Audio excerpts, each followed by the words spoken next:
славим. Со едноминутен молк почна владиното одбележување од годишнината од најголемата трагедија во историјата на државата. Постојат настани во историјата на една држава, кои не се мерат со време, туку со болката што ја оставаат за себе. Трагедијата во Кочани е еден од тие настани.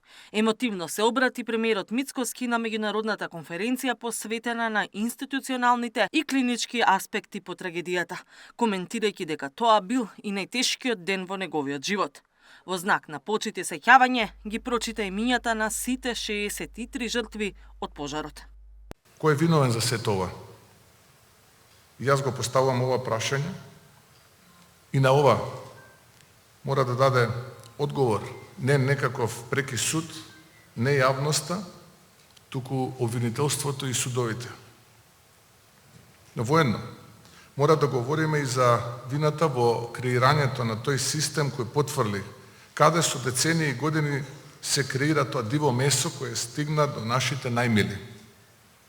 Луѓето чии живот изгасна не се бројка, туку судбини, личности. Правдата не е прашање на политика. Таа е прашање на доверба во институциите.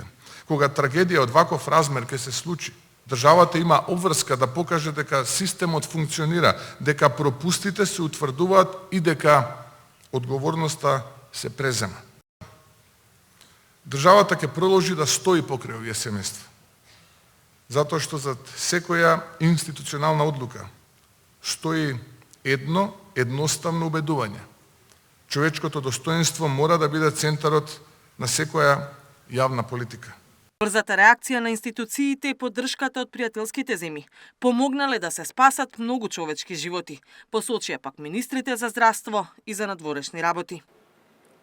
Во тие тешки денови се покажа дека вистинската сила на дипломатијата е меѓународната солидарност.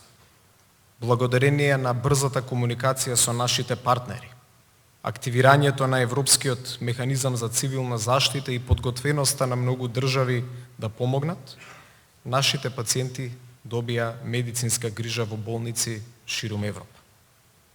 Токму во вакви моменти станува јасно дека нашата сила не се мери во постигнати договори, туку со спасени човечки животи. Протоколи и брза на организирана реакција е она што мора да биде воспоставено во системот за заштита и спасување, апелираа институциите.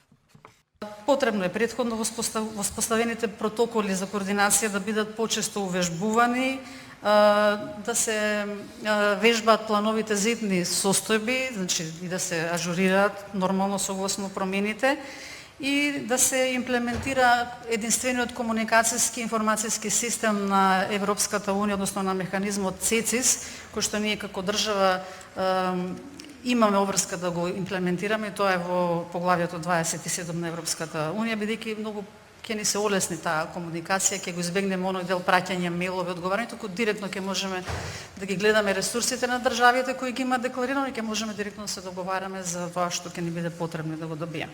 Онаа лекција на која што најмногу треба да не научи и трагедијата и денешната конференција е да не се повтори.